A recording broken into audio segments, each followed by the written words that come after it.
We are starting with case studies वाला एक पूरा का पूरा वीडियो जिसमें हम हर एक चैप्टर का इम्पोर्टेंट केस स्टडीज़ डील करेंगे। ये इसलिए बनाया जा रहा है कि आपका आज 19th of March 2026 and 28th को आपका एग्ज़ाम है, तो मैं चाहता हूँ कि जितनी मैं केस स्टडीज़ करवा सकता हूँ आप उतनी मैं करवा पाऊँ। मैं आज आपके साथ पहले 5 केस स्टडीज़ डील कर रहा हूँ जो बहुत ही इंपॉर्टेंट है, क्योंकि बीएसटी सबको थोड़ा थोड़ा आता है, बट केस स्टडीज़ ही है जो आपके लिए कहीं ना कहीं प्रॉब्लम आता है। अब पहला question, Sunrises limited dealing in readymade garment is planning to expand its business operation. यहाँ पे company needs 80 lakh rupees for replacing machine with a modern machinery. यहाँ पे मतलब कहीं ना कहीं नए पैसों की ज़रूरत है। कंपनी कहती है कि हम डिबेंचर्स यानी डेट लेकर करना चाहते हैं। ठीक है, डेट का कॉस्ट 10% पर एनम यानी 10% ब्याज। 10% ब्याज यानी आपके पास जो पैसा है वो ये बताया गया है कि प्रीवियस ईयर का EBIT was 8 lakhs, total capital was 1 crore. अब ये बताइए कि क्या डिबेंचर के थ्रू लेना सही डिसीजन है या नहीं है। शुरू करते हैं।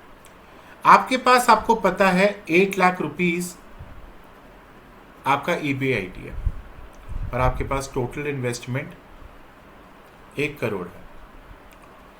तो क्या आप अपना परसेंटेज यानी ROI कैलकुलेट कर सकते हैं। ROI का फॉर्मूला क्या होता है, EBIT अपॉन टोटल इन्वेस्टमेंट 200।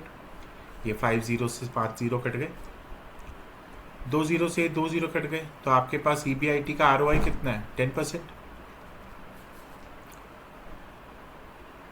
यहां पर आपके पास जो कॉस्ट ऑफ डेट है वो आपका 10%। देखा जाए तो आप लोग ऑलरेडी लॉस में हैं। कैसे, ध्यान रखिएगा, it is always favourable if it issues debentures when the cost of debt is less than the rate of investment. यहां पर आपके पास cost of debt is more than the rate of investment, so the company is incurring the cost of 8 lakhs which would generate the ROI of 6,40,000। so यहां पर आप गलती से भी मेरे भाई, गलती से भी आप ये पैसा नहीं उठा सकते हैं। क्यों, क्योंकि आपके पास जो EBIT है वो बहुत ही ज़्यादा कम है। ये आपकी EBIT आपके लिए बिल्कुल भी फेवरेबल नहीं होगा। ये ऐसे क्वेश्चंस आ सकते हैं। नेक्स्ट आइए, from last many years in the month of November, due to sudden rise in the pollution level and other parts of northern India, there has been demand for air purifiers। एक company है Indraprastha technologies, ये manufacture करती हैं air purifier. They want to encash this opportunity, they wants to raise this investment. This decision would increase the rate of profitability of the business. Due to this many competitors have started entering to the market. लोग भरते जा रहे हैं। In order to increase the sale, the company has started selling air purifiers on a credit terms। अब credit terms की बात आ गई, पता लग गया जी, ये तो आपके वर्किंग कैपिटल के ऊपर बात कर रहे हैं। It is not affecting the profits of the company। Identify any 2 factors that Indraprasth Technology will keep in mind before deciding its working capital। जब working cap liberal credit terms के ऊपर बात आ गई, इसका मतलब we are going to talk about this, but उन्होंने question में क्लियर आउट कर दिया कि हम वर्किंग कैपिटल रिक्वायरमेंट्स को पढ़ेंगे। उसने ये भी बोला 3 अदर फैक्टर्स निकालिए which should be kept in mind while deciding the working capital. चलिए, सबसे पहले आपको पता है एयर प्यूरिफायर कब लॉन्च होता है, सिर्फ दिवाली के आसपास, क्योंकि वही टाइम होता है जब सबसे ज्यादा पोल्यूशन होता है। सो सबसे पहले आपको सीजनल फैक्टर देखना है। Peak season requires high working capital than lean season. गर्मियों में थोड़ी ना इतना एयर प्यूरिफायर बिकेगा, ठंड में ज़्यादा बिकता है, वो भी शुरुआत वाली ठंड में। कंपटीशन कितना है, कितने लोग बेच रहे हैं, higher competition, we need require the larger stock. अब यहाँ पर आपने क्रेडिट टर्म्स पे दिया, लिबरल क्रेडिट टर्म्स, इसका मतलब क्रेडिट अलाउड आपका ज़्यादा है। जब आप क्रेडिट अलाउ ज़्यादा कर रहे हैं तो you need more working capital. आपको अपने प्रोडक्शन साइकिल को देखना बहुत जरूरी है। जितनी कम प्रोडक्शन साइकिल उतना ही आपका लोअर वर्किंग कैपिटल। ये तो हो गए आपके before deciding the working capital. इसके अलावा नेचर ऑफ बिजनेस, अब ये मैन्युफैक्चरिंग बिजनेस है, they need more working capital than the retail business. अब बिजनेस साइकिल, अगर आप दिवाली के आसपास लॉन्च करते हैं एयर प्योरीफायर तो देयर मस्ट बी बूम, क्योंकि वर्किंग कैपिटल लेस चाहिए। बट अगर आपने गर्मियों में लॉन्च करा एयर प्योरीफायर तो नहीं चलेगा। You should also check the operating efficiency. आपके पास इन्वेंट्रीज कितनी है, आपके डेटर्स कितने हैं, बिल्स रिसीवेबल कितने हैं। अगर ये आपका सब कुछ फेवरेबल है तो आपको वर्किंग कैपिटल रिक्वायरमेंट्स को देखना है, और आपको ये भी चेक करना है कि आपके रॉ मटेरियल्स ईजी और कंटिन्यूस तरीके से काम कर रहे हैं। क्या ये बात समझ में आ गई? Let's move to the third part. ये तो आपके बुक में भी, हर बुक में है ये, संदीप गर्ग में से लेकर सुभाष डे तक हर बुक में है। Monisha Consumer Goods is a leading consumer goods with a network of 46 stores. Started by Monisha Gupta in 1987. तगड़ा मार्केट शेयर था मुंबई में, दिल्ली में, पुणे में। एक्सपैंड करना चाहते हैं, looking for an opportunity to expand, they have decided to open a new branch in Kerala. उन्होंने बोला कि हम लोग एक नई रिसोर्सेज को डिसाइड करना चाहते हैं कि हम उसको कैसे एक हाईएस्ट पॉसिबल रिटर्न अपने इन्वेस्टर्स के लिए करें। Once the company believe that it will be able to generate the highest return and profits, it has also decided how the projects will get funded. पहला काम, आपका प्रोजेक्ट में कितना return है। दूसरा काम, आप डेट लोगे या इक्विटी लोगे। फाइनेंस मैनेजर अतुल से बात की गई कि भैया आपका कैपिटल स्ट्रक्चर क्या रहेगा, कितना डेट और कितनी इक्विटी। यहां पर इन दोनों ने बोला कि हम लोग बैलेंस करते हुए चलेंगे। Atul, after assessing the cash flow, evaluated the cost of different sources. इसने पूरे के पूरे डिफरेंट सोर्सेज ऑफ फाइनेंस को पकड़ा, रिस्क को कंपेयर करा, और उसने कहा कि आइए कुछ चीजें डिस्कस करते हैं। इसने सबसे पहला क्वेश्चन ये पूछा है, what are the 2 financial decisions. देखिए भैया, फाइनेंशियल डिसीजंस 3 होते हैं। एक होता है फाइनेंसिंग डिसीजन, एक होता है इन्वेस्टिंग डिसीजंस, और तीसरा क्या होता है बताइए दोस्तों? Dividend decisions.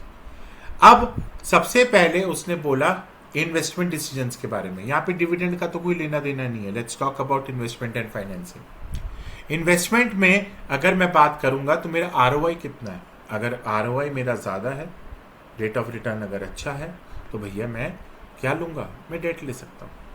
इन्वेस्टमेंट क्राइटेरिया कितना है, कितना डेट और कितना इक्विटी करना चाहते हो, वो भी एक डिसीजन है। आपकी फ्लेक्सिबिलिटी कितनी है फाइनेंसिंग में, और आप कंट्रोल कितना चाहते हो, कंट्रोल लूज तो नहीं करना चाहते। ये सारे फैक्टर्स को आपको एक एक करके एक्सप्लेन करना होगा। सिर्फ राइट करने से कुछ नहीं होगा। State two financial decisions, that is perfectly fine, but explain में आपको पूरा एक्सप्लेन करना ही पड़ेगा मेरे प्यारे बच्चों। नेक्स्ट आइए, Saksham limited, a firm manufacturing textiles, wish to diversify their business. वो कहते 2 ऑप्शन हैं, या तो हम टूथपेस्ट बनाएं या तो स्विचेस बनाएं। They wanted to invest in the purchase of land. Gujarat के गांव में उन्होंने मैन्युफैक्चरिंग यूनिट शुरू करी, जहां पर पूरे के पूरे गांव को काम भी मिलेगा। लीगल रिक्वायरमेंट्स करी, अच्छे खासे स्टेप्स लिए, ध्यान रखा कि एनवायरमेंटल पोल्यूशन ना हो। Finance manager Ramakant was asked by the management to prepare the report, और उन्होंने बोला कि क्या क्या फैक्टर्स है जो इन्वेस्टमेंट डिसीजंस में करेंगे। देखिए बेटा, सबसे पहली चीज इन्वेस्टमेंट डिसीजंस का पहला amount of cash flows, underline, rate of return of the project, underline, the decisions to invest, यही 3 होते हैं मेरे। और उसने ये भी बोला 3 reasons which makes it important for the above decisions. पहला, आप हमेशा जो भी काम करेंगे वो लॉन्ग टर्म ग्रोथ के लिए होगा। एक बार जो रिजल्ट्स हो गया, एक बार दैट इज इरिवर्सिबल, आप नहीं वापस उसको ले सकते, बिकॉज यहां पर आपका फंड्स लॉन्ग टर्म प्रोजेक्ट के लिए होता है। ये नहीं कि आज बिजनेस खोल दिया कल बंद कर दो, ऐसे नहीं होता। आपको रिस्क को देखना जरूरी है, और एक बार डिसीजन हो गया उसको आप रिवर्स नहीं कर सकते। अगर आपने करा तो आप लॉस में जाएंगे। नेक्स्ट आपके पास केस स्टडी आती है Sun Industries. Sun Industries is a limited leading company in India which manufactures steels. इसके plants are located in Jamshedpur, Bokaro. ये लोग 3 million tons of saleable steel बनाते हैं। As the demand of steel is growing, it is planning to expand the capacity of the steel plant. उन्होंने सोचा that we require 18 crore of fixed capital, 200 crores of working capital. So company ने decide करा कि whether we should go for equity shares और 7% debentures उठा ले, यानी 7% ब्याज पे। अभी तक जो भी है कैपिटल स्ट्रक्चर सिर्फ इक्विटी का है। फाइनेंस मैनेजर कहते हैं since the stock markets are undergoing a bearish, it should issue debentures. पहला सवाल, जब मार्केट बियरिश है तो यस डिबेंचर्स लेने ही चाहिए। क्यों?